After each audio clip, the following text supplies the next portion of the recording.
2 years before the Battle of Yavin and across the galaxy, the Empire's iron grip is tightening. On the planet Ghorman, in the capital city of Palmo, thousands of citizens have gathered in peaceful protest. They're singing their national anthem, holding signs, demanding nothing more than their basic rights. But within hours, Palmo Plaza will be littered with hundreds of bodies. The streets will run red with blood, and a single transmission will echo across the galaxy. This is Palmo 1. We are under siege. We're being slaughtered. This is the story of the Ghorman Massacre, the single most pivotal moment that transformed scattered rebel cells into the unified Rebel Alliance. This is the story of how the Empire's greatest miscalculation became the spark that would ultimately lead to its downfall. The question we're exploring today isn't just what happened on Ghorman. It's how a single act of imperial brutality revealed a fundamental truth about tyranny. When a government responds to peaceful protest with mass murder, it destroys the very possibility of political compromise. It forces ordinary people to choose between submission and armed resistance. And on Ghorman, that choice was made for them. To understand the Ghorman Massacre, we need to go back to the very beginning of the Imperial era. The year is 19 BBY, just days after Palpatine has declared himself emperor. The Republic is dead, and the Empire is being born in blood and fear. But the first drops of that blood were spilled on Ghorman itself. Moff Wilhuff. Tarkin, yes, that Tarkin, was attempting to land his cruiser on a landing pad in Palmo. Protesters had flooded the area, hoping to prevent his arrival. Tarkin's response was as brutal as it was predictable. He brought his ship directly down upon the protesters, crushing 500 souls beneath its hull. This event, which would later be known as the Tarkin Massacre, was just a preview of what was to come. A memorial called the Monument to the Fallen was erected to honor those victims, but it would not be the last monument Ghorman would need. In the years that followed, Ghorman became a powder keg. Local militias emerged, including the Ghorman Front. The planet's people, having tasted imperial justice firsthand, were among the first to organize resistance. But they weren't alone. Across the galaxy, other worlds were beginning to chafe under imperial rule. Behind the scenes, a different kind of resistance was forming. Senator Mon Mothma of Chandrila was working in secret with allies like Luthen Rael and Senator Bail Organa of Alderaan. They were funding and organizing a network of rebel cells, trying to coordinate what had been scattered, isolated resistance movements. But here's where the story takes a dark turn. By 4 BBY, the Empire had noticed Ghorman's defiance. More importantly, they had noticed Ghorman's resources. The planet was rich in calcite, an ore the Empire desperately needed for its military machine. But with tensions running high between Ghorman and Coruscant, they needed an excuse to seize control. Enter Dedra Meero of the Imperial Security Bureau. In a conference with Director Orson Krennic, Meero reluctantly proposed something that would make even hardened Imperial officers uncomfortable: a false flag operation. They would deliberately instigate anti-imperial insurgency on Ghorman, giving the Empire a legitimate reason to crush any resistance and seize the planet's resources. The plan was set in motion around 3 BBY when Cyril Karn was reassigned to Ghorman. Officially, he was there to lead the local division of the Imperial Bureau of Standards. In reality, he was an undercover ISB operative tasked with making contact with the Ghorman Front. The cruel irony? Karn helped them procure weapons and evidence of imperial atrocities, thinking he was gathering intelligence to catch outside agitators. He had no idea he was actually arming the very people the Empire planned to massacre. The weapons flowed freely. The ISB counted on it. They needed the situation to escalate quickly when the time came. By 2 BBY, everything was in place. The Ghorman Front was armed with imperial weapons, courtesy of the Empire itself. The stage was set for tragedy. As peaceful protests began to swell in Palmo Plaza, there was still a moment when things could have gone differently. The protesters were singing, chanting, "We are the Ghor, the galaxy is watching." They were demanding their basic rights, nothing more. These weren't terrorists or revolutionaries. They were ordinary citizens exercising their right to peaceful assembly. But the Empire had already made its choice. Major Partagaz sent Captain Kaido, a crisis specialist, to assume tactical command of the operation. Kaido's plan was as coldly calculated as it was morally bankrupt. Have an Imperial sniper take out a junior Imperial Army officer in the confusion. Then blame the protesters for firing first. The question hanging in the air wasn't whether violence would erupt. It was whether the galaxy would believe the Empire's lies about who started it. The moment of no return came when that sniper's bullet found its target. A young Imperial officer fell, and Sergeant Bloy saw his downed recruit. In the chaos and confusion, Bloy ordered his men to open fire. He shot a protester who was climbing the monument to the fallen, the very memorial erected for the victims of the previous massacre. The Empire had come full circle, spilling blood on the ground already consecrated by their past atrocities. With casualties on both sides, the peaceful demonstration exploded into something else entirely. The Empire had its excuse, and they seized it with both hands. While the massacre unfolded, individual stories of heroism and horror played out across Palmo Plaza. Drina, a Ghorman citizen, managed to get to a communications station. As Imperial forces slaughtered protesters around her, she broadcast a desperate message that would echo across the galaxy. This is Palmo 1. We are under siege. We're being slaughtered. The imperial murder of Ghorman has begun. There are hundreds of bodies this moment. As I say these words, hundreds of murdered Ghormans lay dead in Palmo Plaza. Thousands more on the streets, more every minute. We're being destroyed. Her voice cracked with desperation as she continued. This is Ghorman reaching for any open channel that can hear me. If you can hear me, if you believe in truth, if you have any faith left in truth, please mark this message and pass it forward. This is murder. The Empire built this fire. They made this fire and led us to the slaughter. Meanwhile, Magva Yarrow, who would later join Saw Gerrera's partisans, was fighting for her life in the plaza. The artist Mavera Staros was desperately trying to save cases of the local beverage Sacha Lo, not for profit, but as a way to preserve something of Ghorman's culture before it was destroyed. Journalist Corwy Selgrowth was documenting the Empire's lies, preparing to defect from HoloNet News to join the Alliance. Each of these individual stories represents a larger truth. The Ghorman massacre didn't just kill hundreds or thousands of people. It killed the illusion that the Empire could be reformed through peaceful means.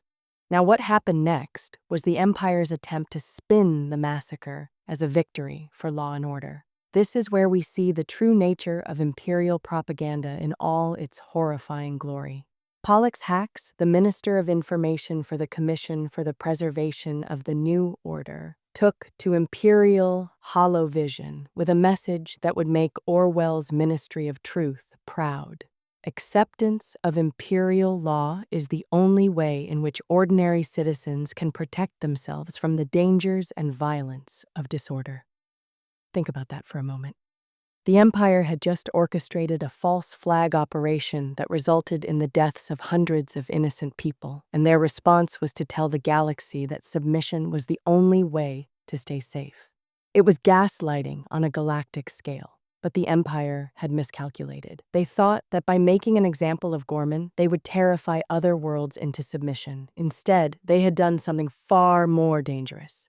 They had proven that peaceful resistance was futile. Reports of the massacre spread through the galaxy like wildfire. The Empire tried to control the narrative, but you can't hide the murder of thousands of people.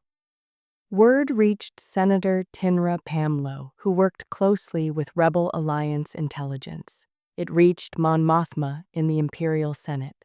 It reached every corner of the galaxy where people still believed in freedom.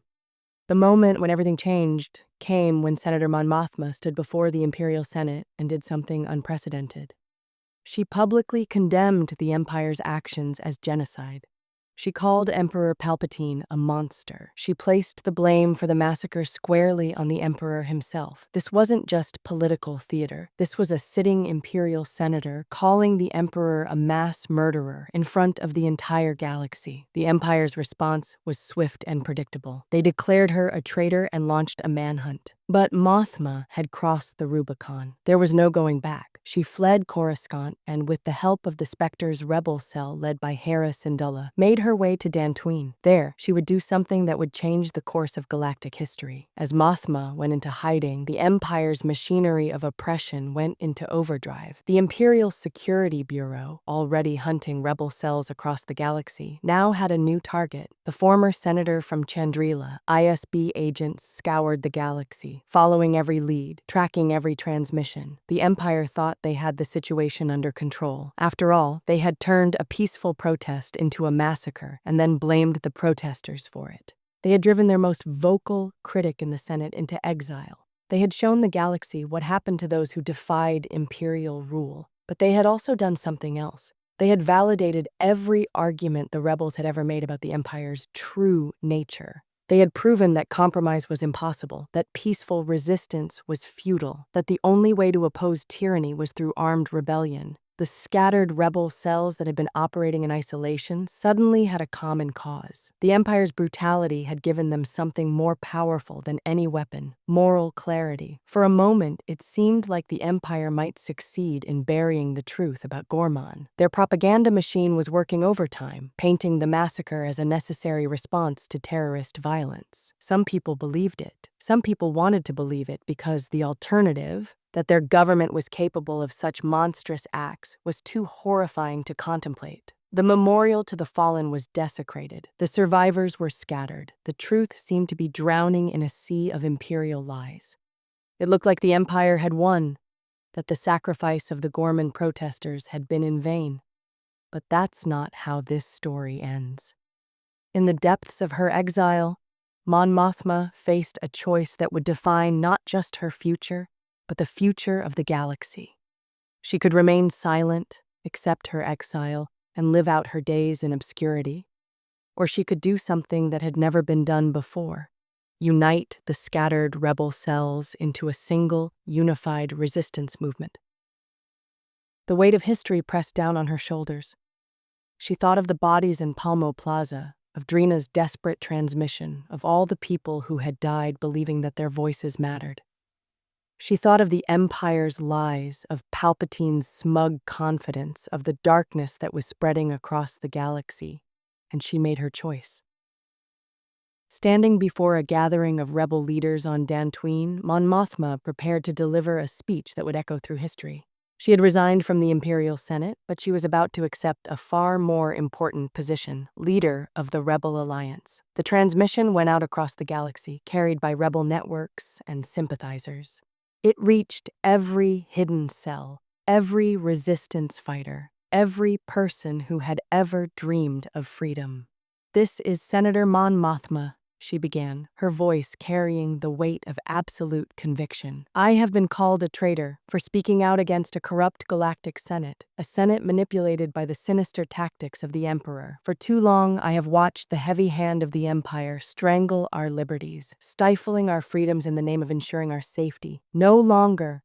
She paused, and in that moment, the galaxy held its breath. Despite imperial threats, despite the Emperor himself, I have no fear as I take new action. For I am not alone. Beginning today, we stand together as allies. I hereby resign from the Senate to fight for you, not from the distant hall of politics, but from the front lines. We will not rest until we bring an end to the Empire, until we restore our republic. Are you with me? The response was immediate and overwhelming. Rebel ships began arriving at Dantooine. The scattered cells that had been fighting in isolation suddenly found themselves part of something larger. The Rebel Alliance was born, forged in the blood of the Ghorman massacre and united by the courage of those who refused to accept tyranny. The Empire had created the very thing they had tried to prevent. By showing the galaxy that peaceful resistance was impossible, they had made violent resistance inevitable. The Ghorman massacre had backfired spectacularly, transforming scattered rebels into a unified alliance that would ultimately bring down the Empire. Years later, after the empire had fallen and the new republic had been established, the memorial to the missing of Ghorman was erected. It honors not just those who died in the massacre, but all the unknown victims of imperial brutality whose names were lost to history. Historian Beaumont Kin would later write in The Rise and Fall of the Galactic Empire that the Ghorman massacre was a serious miscalculation by the imperial officials who orchestrated it. Instead of terrifying the galaxy into submission, it showed everyone with rebel leanings that if even peaceful protest would be met with death, then armed resistance was the only option left. The Empire built the fire that consumed Ghorman, but from those ashes rose the Rebel Alliance, and from the Rebel Alliance came the New Republic. The blood spilled in Palmo Plaza was not spilled in vain. It watered the seeds of freedom that would eventually bloom across the galaxy. The Ghorman massacre wasn't just a tragedy, it was the moment when the Empire signed its own death warrant. They had proven that they were exactly the monsters the rebels claimed they were. And in doing so, they had given the galaxy a cause worth dying for, the restoration of hope, freedom, and justice to a galaxy that had almost forgotten what those words meant. That's the true legacy of Ghorman. Not just the victims who died, but the movement they inspired and the freedom they ultimately helped secure. The galaxy was watching just as the protesters had chanted, and the galaxy remembered.